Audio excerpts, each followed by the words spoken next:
We're going to go on to our next speaker. Our next speaker is, we're actually what you have on your schedule. It's flipped. We're going to have Tinrin Chew speak next. Tinrin Chew has over 30 years clinical experience with 20 years in oncology. She currently works in private practice and provides consulting to various outpatient clinics. She was oncology dietitian at Atlas Bates Summit Comprehensive Cancer Center in Berkeley from 1991 to 2012. She's board certified specialist in oncology nutrition and certified training in adult weight management. Ms. Chew conducts bi-monthly nutritional workshops, is a guest speaker at various conferences, provides topic-specific nutrition classes to patients, and she has presented at over several conferences. She has contributed to nutrition chapter in the Chemotherapy Survival Guide and co-authored a chapter in nutrition issues in cancer care for healthcare professionals. I'd like to welcome Tinrin Chew.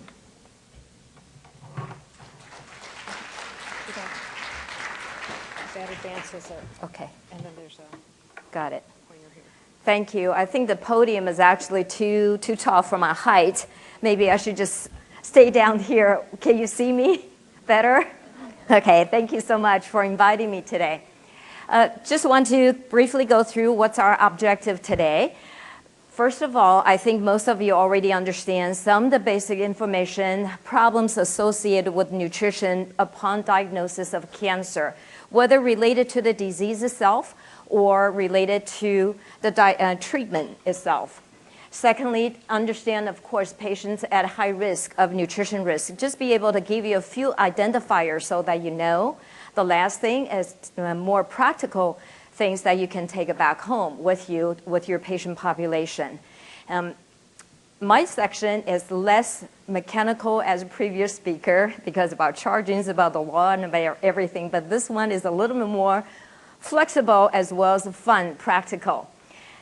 Based on the American Institute of Cancer Research, as well as the World Cancer Fund, Research Fund by UK, is that food, nutrition, obesity, lifestyle has a lot to do with the cell processing and the cancer. Basically what it's saying is that whatever we ingest, this has to do a lot with epigenetics or nutrigenomics, is that whatever we eat, whatever the environmental factor, our activity level has a significant influence on how the cell is processing. Whether it has to do with cancer metabolism, carcinogen metabolism, DNA repair, or the apoptosis route or inflammation route, cell differentiation or hormonal regulation or dysregulation. What we do in our life has a tremendous impact on that cellular process, therefore related to the cancer. So what I always drive to my patients is that the nutrition not only is very important, play a role in the cancer process during the treatment, but from the initiation to progression for continue the promotional phase especially has a tremendous impact in nutrition, and it definitely plays a role as an ongoing long-term survivorship. So the problem associated with the cancer treatment. Before the cancer treatment, we talk about even upon the diagnosis of cancer, we know about 25 to 30% of cancer diagnoses already impacting a person's metabolic system, whether taste alteration, whether weight loss, whether anorexia, or even the metabolic pathway. For some reason, they maybe have something we call SIADH syndrome, syndrome of an inadequate diuretic syndrome. So upon the cancer treatment, then there's a tremendous amount of problems, whether it's nausea, vomiting, we don't really see as much, but soreness, epithelial cells, mucositis, the soreness of the mouth, gas, constipation, diarrhea, loss of appetite, and the fatigue has to do with the cancer treatment, anemia, malabsorption. Malabsorption very often has to do with the disease condition at the same time, has to do with the treatment. Many of the cancer patients may walk in the door already with some type of malabsorption. Some of them may be related to their lifestyle. Some may be related to poor nutrition before the diagnosis. And some of them, they may be related to chronic alcohol abuse, or some of them may related to long-term antacid consumption. So medical issues may be a pre-existing situation prior to their cancer diagnosis. So you can imagine once the diagnosis is made, nutrition becomes a huge issue for many of the cancer patients facing their future treatment. Other things factors may impact their nutrition, of course, has to do with treatment side effects, fatigue, depression, social fear, anxieties, and also their financial resources. How very often your patients will tell you, I don't have money for it, okay? Or sometimes even at the copay, at a table, they may have difficulty. I even have seen and heard many of our patients put their house on collateral. So the financial constraint as well as social interaction, many of the patients, they don't feel they can fit into their social situation because whether family member or their friends just don't even understand what they're going through. So feeling that, why can't you just go ahead, eat your food? Just make yourself eat. Have you heard that? And then healthcare provider just tell them, just go eat. And the patient say, I just can't do it. So sometimes it has to social, sometimes financial, sometimes even the pain level will contribute to their nutrition. And so what are we talking about today? Nutritional goals, there are so many different factors. Very often people ask dietitians, what are you trying to drive at being an oncology dietitian or nutritionist? Several things is our goal, our goals. Our goals basically including nutrition, improving patients' underlying nutritional status, whether the underlying deficiencies, insufficiencies, or for immune competence as it goes through the cancer treatment. Secondly is also to increase potential for more favorable outcome or less side effects. And the other thing, maintain the body weight. One of the biggest things cancer patients face is that they do lose lean muscle tissue. Some of you may see your patients are doing extremely well without losing 1 single pound, but because of treatment, they automatically have lost lean tissue mass. And what are they trading for? Fat mass, because due to the steroid therapy, due to inactivity, or simply due to just the treatment itself. And the other goal is to, of course, improve and enhance their recovery, long-term survivorship, and lastly, truly is the quality of life. So what are the nutritional approach? Here is what I would like to present to you what we currently looking at the nutrition paradigm shift.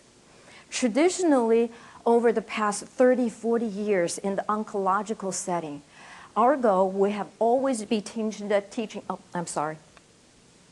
patients. The pointer is left up there. We teach patients, go ahead, eat. Eat whatever you want to. Have you ever a physician, nurses, even the dietitians, whoever, just tell your patient, eat whatever. Have a milkshake 3 times a day. Just gain weight. Just don't lose weight. And we tell them high protein, high calorie. We tell them gain weight. We call it standard American diet. And lastly, we tell them do not supplement because of fear the supplement will interfere with their treatment. And lastly, we tell them, well, if you're tired, to just rest. Don't need to do anything. But currently, the paradigm shifting in the recent 20 years with the cumulative data, we start giving patients a different type of advice.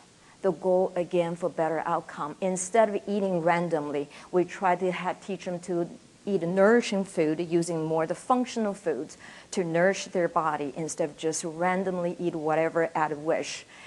And secondly, we teach them to do a more balanced diet, not so excessive, high in fat, high in sugar, rather is more balanced, give them higher amounts of protein. Especially during the circumstances of need, we give them particularly amino acids such as glutamine or arginine.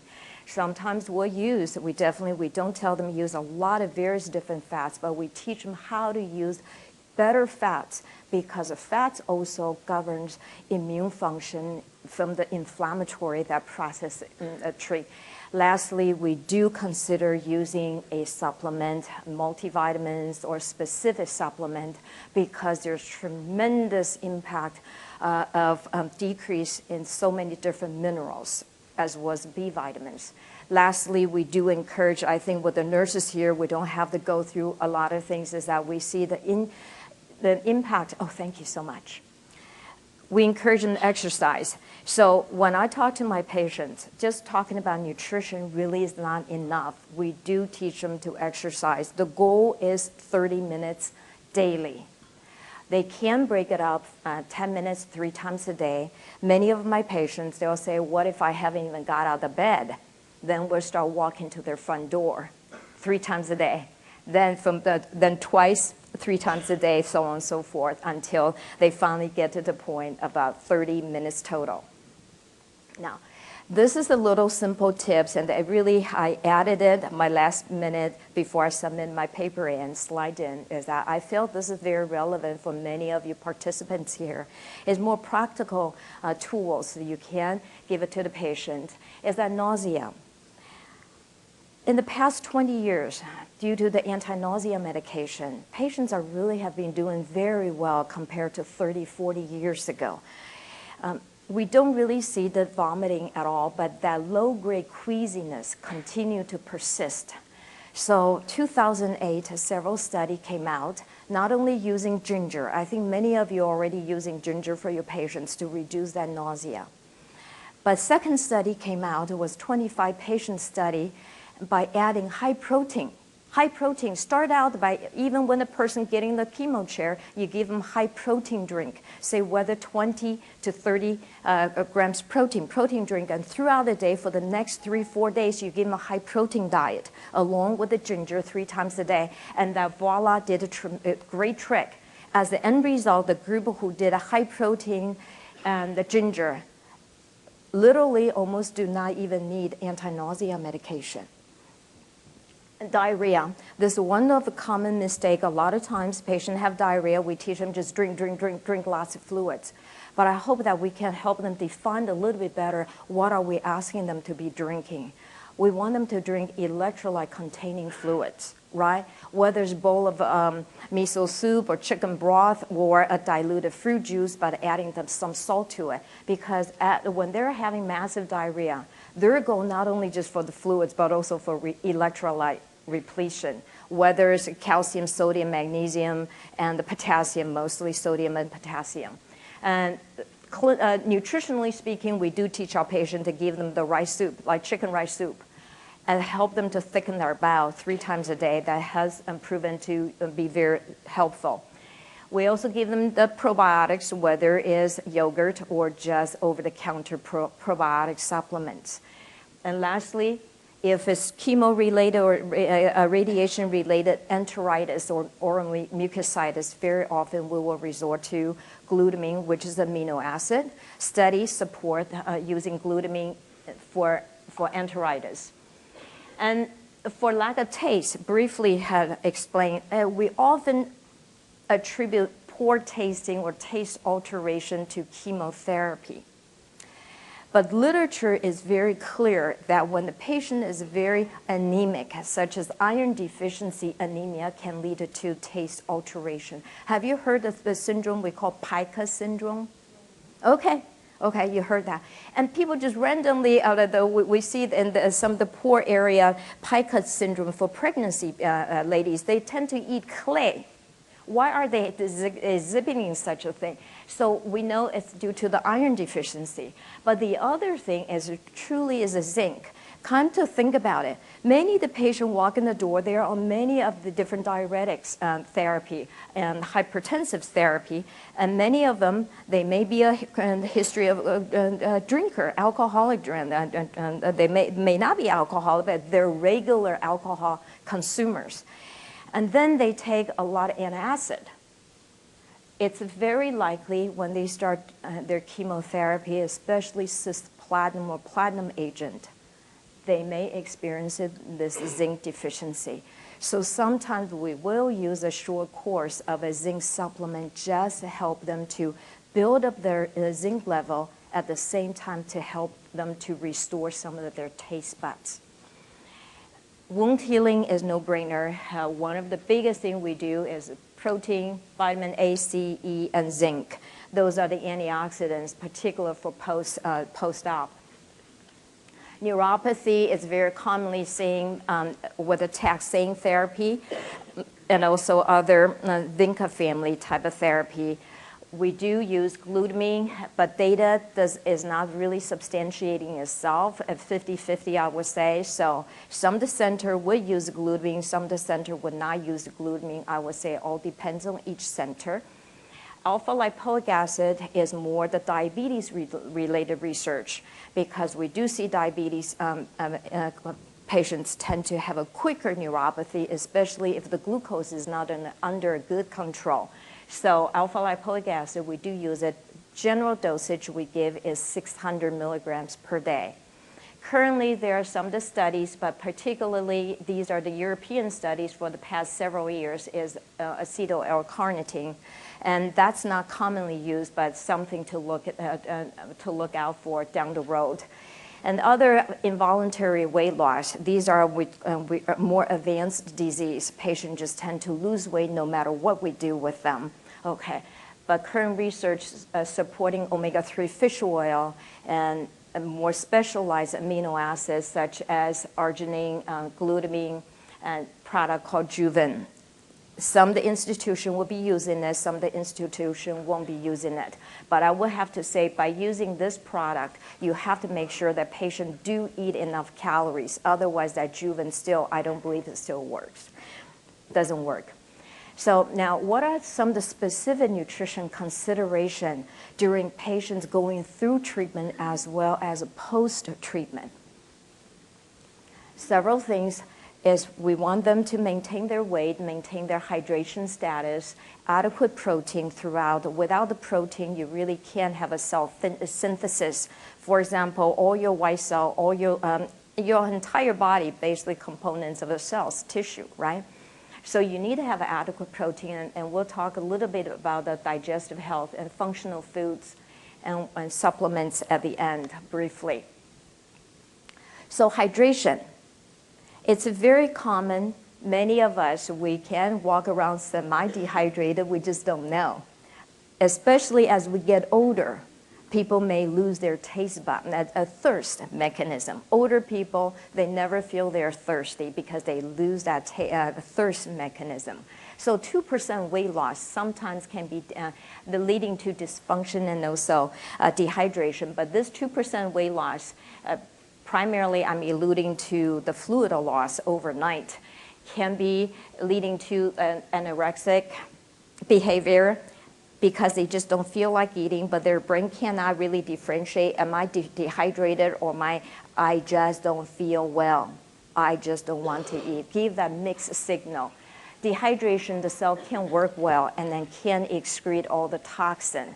And we know we often teach our patients to drink, especially the first 3 to 5 days after chemotherapy. But then after that 5 days window, the patient resort back to their old habit. So during the chemotherapy, we want them to drink 10 cups. But then after that period of time, they may drink just about 3 cups, especially some of the older population. And so daily needs, just give you the formula, as body weight divided by 2 will be ounces per day. And what should we be drinking the first 3 to 5 days after chemotherapy? Not just water, okay? And I know sometimes patients will walk in the door, they totally feeling like fainting. And they'll say, I do drink. I said, what do you drink? Well, I drink 5 bottles. When they start telling me they drink 5 bottles, then my heart sinks. Why? Because 5 bottles water.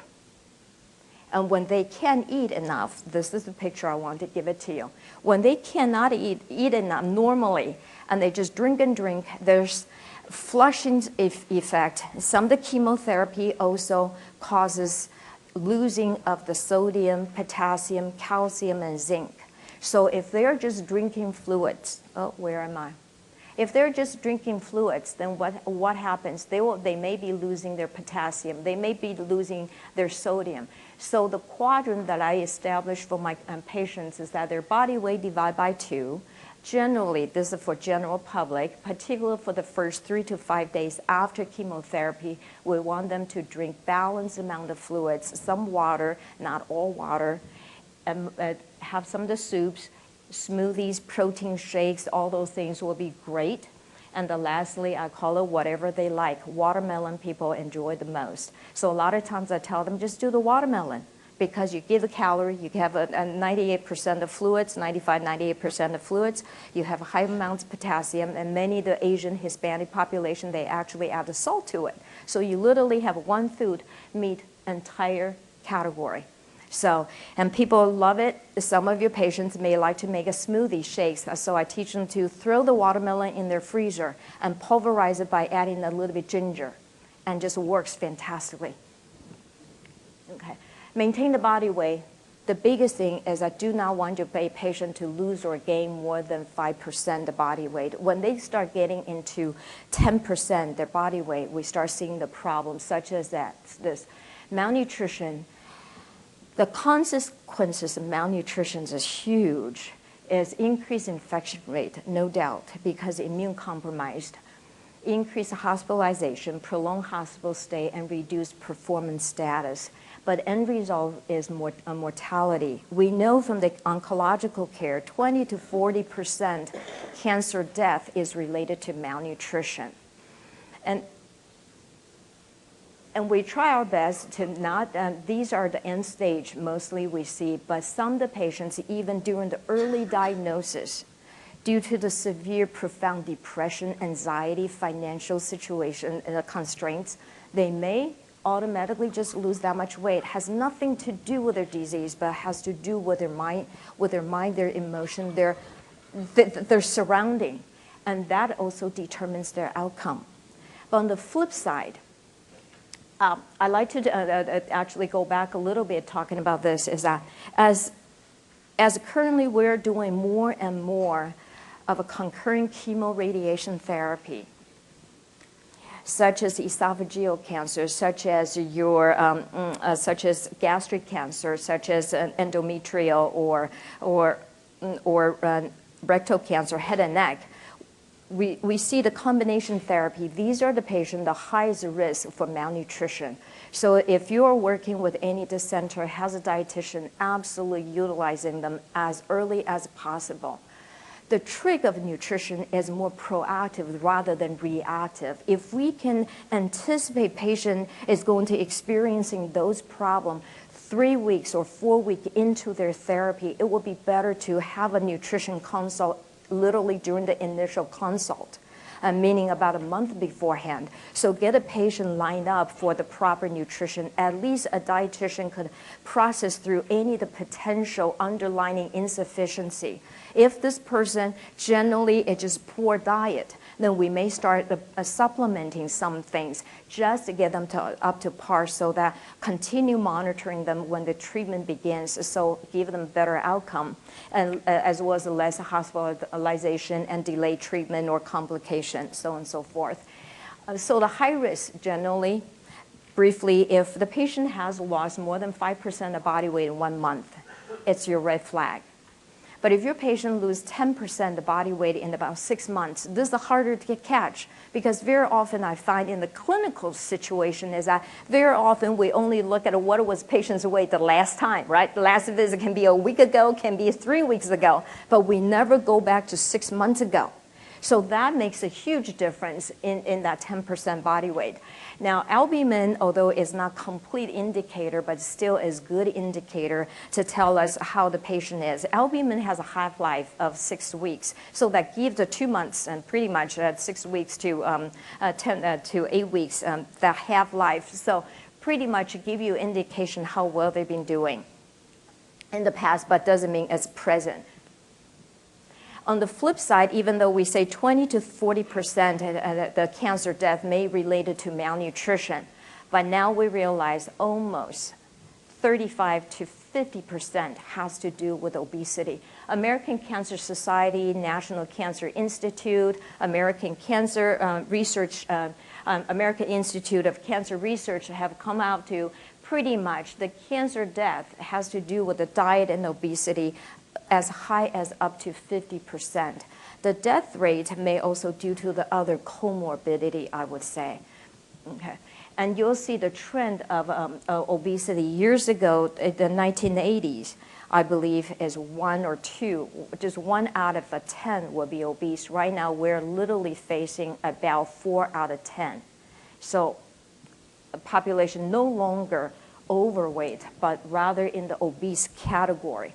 What's wrong with obesity is that we know when the body weight increases, a high obesity, we know the death rate associated so much higher. We take a look at uterine cancer. 60% of uterine cancer has to do with obesity. Okay? When the body weight is greater than 40, this is grossly obese now. The death rate associated with the weight is 6 times higher. Okay.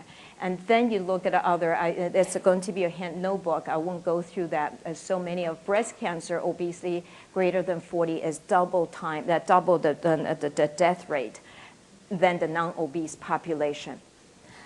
The reason for that, I think this gave you a much better diagram. What does it mean? What does obesity play a role in the cancer cell growth or negatively impact the treatment result or survivorship? Several legs, from the inflammatory leg, from the insulin growth factor leg, and also from the angiogenesis leg, is that obesity definitely increases the VEGF, and endothelial growth factor, okay, epithelial cell growth factor, and then increase the angiogenesis. That is very solid data.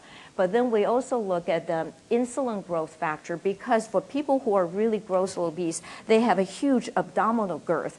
The abdominal girth creates pro-inflammatory cytokines. We know that. Therefore, indirectly decrease immune function. But the other biggest thing that we have seen in the recent 15 years, I would say, or the study pretty much started about 1990s, I would imagine. What we have seen is that increased girth creates insulin resistance. Insulin resistance basically gives the body an indication to produce greater amount of insulin. What does insulin do? Insulin creates a byproduct of insulin growth factor. And that insulin growth factor actually promotes the tumor cell to grow faster, proliferation. Okay, this is why as obesity rate increases in our country, we start seeing the cancer rate may proportionally increasing. And the problem is that we have so many we call it pre-diabetic population. What if these pre-diabetic population already have some of the colorectal cancer? These studies are very correlated very tightly. Is that these population, they don't know they have colon cancer, but because that uncontrolled glucose, diabetes may increase this tumor growth factor. Okay. So the weight is backtrack a little bit. A lot of people say, well, then what is our goal? The goal I tell my patient during the treatment time, hopefully, is that they will reduce all these unnecessary calories, meaning the sugar waters. Many of our obese patients, they come in already, may consume fair amounts, I call it sugar water, whether it's soda pop or whether it's fruit juices or the gravy, the sauces or fried foods. If we can reduce that, that would be great. Okay. And so inevitably, they may see some of the weight loss, but I feel those are the good weight loss. Okay. But the better thing is that some of the patients continue to gain weight during the treatment. Current data actually suggesting is that continuous weight gain during the treatment, if the person is already overweight or is normal weight, but excessive amount of weight gain during the treatment may negatively impact outcome of their therapy, particularly in the colorectal cancer, breast cancer, uterine cancer. Now, the second part we'll talk about is healthy gut. I want you to see this. Out of our whole entire audience here, about 40 to 50% of you already have a gut issue, right? Whether gas, whether bloating, indigestion, irritable bowel syndrome. This is for healthy population. Can you imagine for people who are diagnosed with cancer, with all the therapy, with all the medications, so much more the gut problem they will be facing. So it's one of the most common problem our patients may face is that gut problem. Why we spend so much time as dietitian talking about the gut issue is that because gut contains 70 to 80 immune secreting cells, and about 50% to 60% of your immune system lies right within the gut. Very often, you may hear a dietitian tell their patients, as long as your gut is healthy, inevitably, you will be healthier. So what are we talking about during the treatment, healthy gut? Because it increases nutrient absorption. We never think of that. During the treatment time, the patients, their mucosal lining may be thinned out due to the treatment, so that their nutrient absorption may be decreased. Secondly, prevent the bacteria overgrowth. So very often, patient with a diarrhea situation because of chemotherapy, they can have a bacterial overgrowth. C-diff is one of common thing we see, and support immune system. So some of the supplement we'll discuss briefly will be all those amino acids or glutamine or fiber. Oh gosh, I'm so sorry. I'm lopsided with that. So maintaining a healthy gut, there's several things we do. From the glutamine perspective, I just go through real quickly, is decrease the incidence severity of mucositis, and also enter support. If you have a patient who can tolerate a little bit oral feeding, but they are on the TPN, total parenteral nutrition, and glutamine may be very beneficial. Again, this is data supported. Essential for chemo radiation-related enteritis. But then probiotics, what do we do with the probiotics? Primarily to improve host intestinal microbial balance, and that is the biggest thing. Because bad bacteria during the immune compromised situation tend to grow, but the good bacteria tend to drop, just like your weed in the garden, similar analogy. Stimulate innate immunity of the host and increase the resistance of pathogen, because once you increase the good bacteria, you kind of pushing down your bad bacteria. And nutrient synthesis and bioavailability. So healthy bacteria, what happens in your gut during the tumor invasion is that bacteria can be can be affected by so many different things, whether it's affected by the tumor, whether affected by the chemotherapy, whether affected by the surgery, prolonged antibiotic use. But many people, this is one of the common things before they even started with treatment. Has to do with age, has to do with their diet, has to do with the alcohol consumption. So this already determined many people's bacterial situation in their gut. So what are some of the nutritional therapeutic effects of the probiotics? Again, I'm repeating myself pretty much here what we discussed earlier, is nutrient synthesis and bioavailability. Because good bacteria, we never think of it, it's going to help the patient to absorb and synthesize their nutrient a little bit more efficiently. Secondly is to reduce the recurrence of yeast and bacteria infection. Thirdly, maintain their gastrointestinal health tract and cryptocell. Cryptocell are the cells lining on your gut. That provides all your immune cells. And lastly, of course, reduce chemoradiation-related diarrhea and stimulate the host immunity. And lastly, we don't really know, this is still at the research horizon, colon and breast cancer in terms of their prevention. Talk about probiotics. What are the sources? Probiotics. Many of the patients can use supplements, but other probiotics could be from your yogurt, from your miso, from your sauerkraut, from your kimchi, those categories. When we talk about probiotics without talking about prebiotics, almost meaningless. Have you seen some, I know 10 years ago, one of the nurses in our hospital said, Tinrin, now, you've been talking about probiotics all this time. What the heck is prebiotics? Okay. Now, have you seen the commercial yogurt? That lady is eating yogurt, say, no fiber? No fiber? How could this have no fiber, high fiber yogurt? What they're adding in is this prebiotics. Okay. These are not the probiotics. These are before probiotic occurs, you need a nutrient to feed those little guys. These are the nutrients for those bacteria. So these are the non-digestive substances. These are the carbohydrates. Like if you see some of the food labels, they say inulin, FOS, which is frugal oligosaccharides. And these are the non-digestible carbohydrates. So when we ingest them in our gut, releases something we call short-chain fatty acid. That fatty acid base is the nutrient for the probiotics. Okay.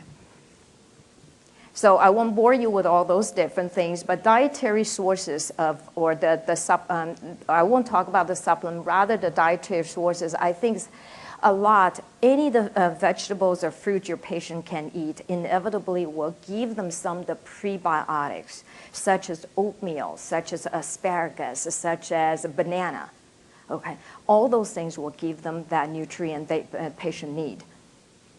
The other specifics, functional foods, amino acid, glutamine, that we'll talk about. We talked about essential fatty acid. I'm going to briefly discuss essential fatty acid and the phytonutrients. The fats. 20 years ago, in the oncology arena, we never differentiate what fat to give our patients will be better. We really didn't know anything. I call it back in 1980s. We're at the Stone Age. We just tell our patient, eat whatever you want. Just have 3 milkshakes. Have a big old cheesecake. Just gain weight. But as a result, we know that there's saturated fat. These are the 1970s nutrition. Okay, saturated fats we know. We know polyunsaturated fats. We know monounsaturated fats like your nuts, like olive oil. But the end result we see is that has impact on the inflammation through the prostaglandin pathway. We know saturated fat definitely is pro-inflammatory fats. We know polyunsaturated fats. The more complicated in the recent 10 years, you know, the industry have been talking about omega-3. Have you heard that term? Omega-3, or fish oil is the classics, omega-3. And then what are the omega-6? These are all the vegetable oil, okay? Your hydrogenated oil, your sunflower, your vegetable, what are, there's some, soybean oil, for example, okay? The saturated omega-6 will be on your crackers, on your cookies, your fried foods, even though your fried foods may say no cholesterol, but has high amounts of omega-6. So we know from, these are 2 new studies, the reason, it's really is not new, really since about 1980s, but we just never bring it the clinical setting or the practical setting, is that omega-6 we know is very highly pro-inflammatory. Omega-3, on the other hand, is anti-inflammatory. What about the monounsaturated fats, or such as olive oil, your avocados, your nuts, okay? There's different nuts. They are either, we know right now, we don't really know exactly how they behave, but we do know they're either neutral or they are fall in the category of anti-inflammatory category. That's why when you hear that Mediterranean diet is so good for you, primarily because it's either neutral or it's anti-inflammation. So this is a brief summary of the differences between omega-6 and omega-3. The summary is that whatever omega-6 stands for, omega-3 almost opposite. I'm not saying omega-6 is completely bad. Our body, both omega-3 and omega-6 are considered essential fatty acids. You cannot short either one of them. But the trick is the balancing. The current United States or the worldwide developed country, the problem with the balancing issue is that we are so high in the omega-6 and we don't have enough omega-3. That's the problem. Proper human immunology in terms of omega-3 balance is that 4 to 1 ratio, 4 of the 6 to 1 of the omega-3. Some researcher would suggest 2 to 1 ratio. All depends on what who you're talking to. But most institution or the research would agree between 2 to 1 ratio to 4 to 1 ratio will be fine. But currently, United States, you take any of the young adults diet, our ratio is about 15 to 22 to 1 ratio of the omega-1. Okay, because we're fast food generations, we're the convenience food generations, where everything is prepared food. The prepared foods were all these hydrogenated fats and the vegetables oil. Okay, and so this pro-inflammatory omega-6, omega-3, anti-inflammatory, alter the estrogen metabolism and suppress immune function, but omega-3 will increase the tumor suppressor gene, the p53. I think your researcher here, you recognize the p53, and promotes cancer cell proliferation, and this may influence insulin sensitivity. Now, again, we want the insulin sensitivity and membrane fluidity, and slow the cell division and as well as tumor growth rate. That's omega-3. Now, omega-6, we do know that seems to stimulate tumor vascularization and metastases, but omega-3 may slow down or less aggressive tumor. So the list goes on and on. I add a lubricated skin for omega-3, basically is more the added benefit, is that when you see your cancer patients, you pull their pants up or you see their skin, they're very flaky, isn't it? Very dry, because chemotherapy will dry them out. And very often, they will put a lot of lotion and grease on their arms and legs. It has nothing to do with the lotion. A lot of times, I'll pull my patient's pants up, just want to take a look at their skin. Okay. And patient, first thing, women will say, oh, I'm sorry, I forgot to put my lotion on. I said, I'm not looking at whether you put a lotion or not, rather I'm checking your skin just to know their essential fatty acids. Do they have adequate essential fatty acids? Maybe they're eating so much of these and none of that. So the goal is to get them a little bit higher of the omega-3s. Now, the other thing is the phytonutrients, phytochemicals. What are the words supposed to mean? Phyto means a plant source chemical compound that give you the functional ability, whether to help you to ameliorate some of the illness or sickness, but also help you to help a person to improve their overall health condition. These are the colors, basically kind of recognizing as a color. Okay, so what are we talking about? Naturally occurring compound in plant foods give you that purple, orange, or yellow, red, green type of color. The function of those is antioxidant.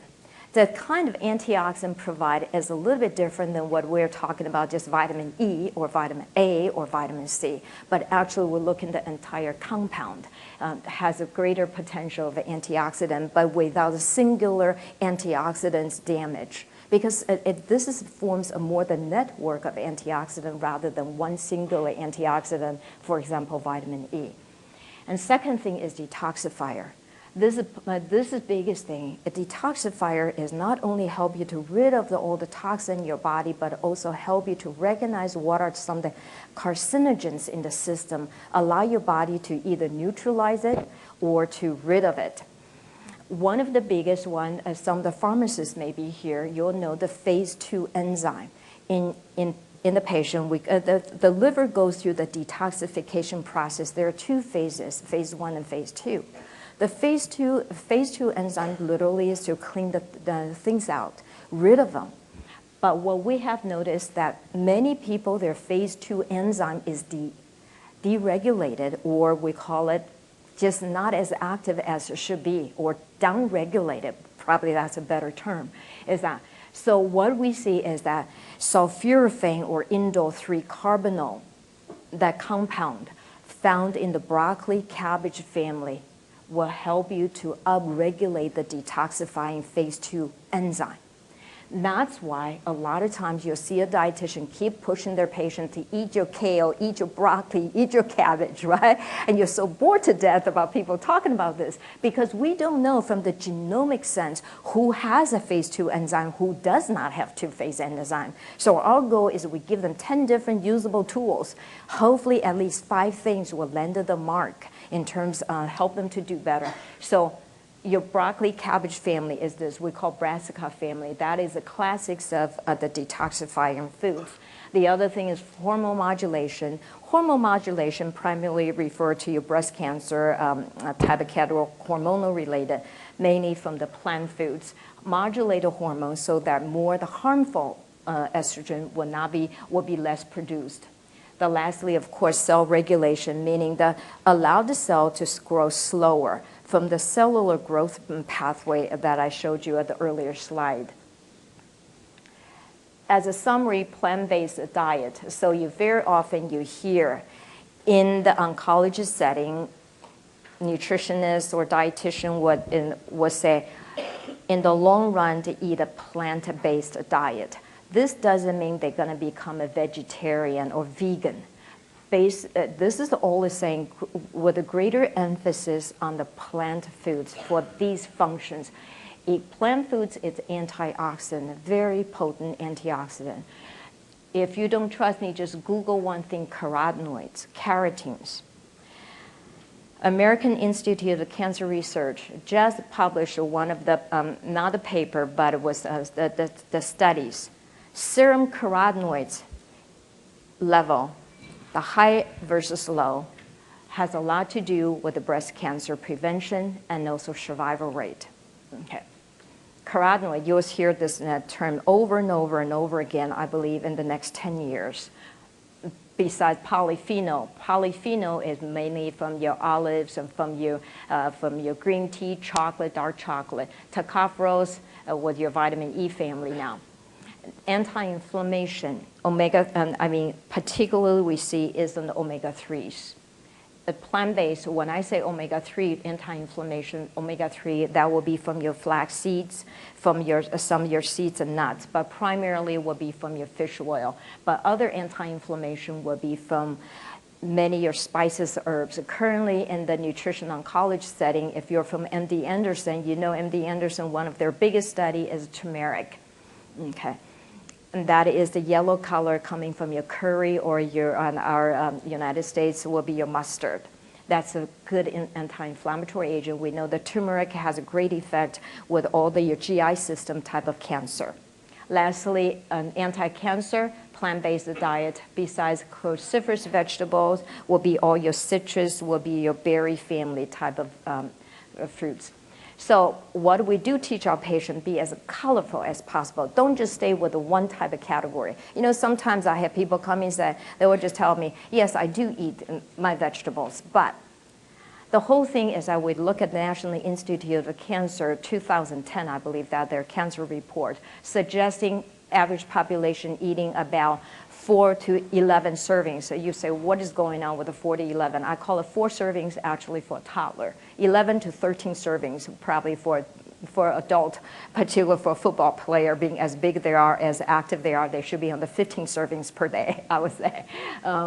So be colorful as possible, any kind of color, but not only just eating one color at a time. Hopefully during the meal, patient will be putting 2 different colors together. That's why the hottest thing right now in the oncology setting, we teach patients to make smoothies.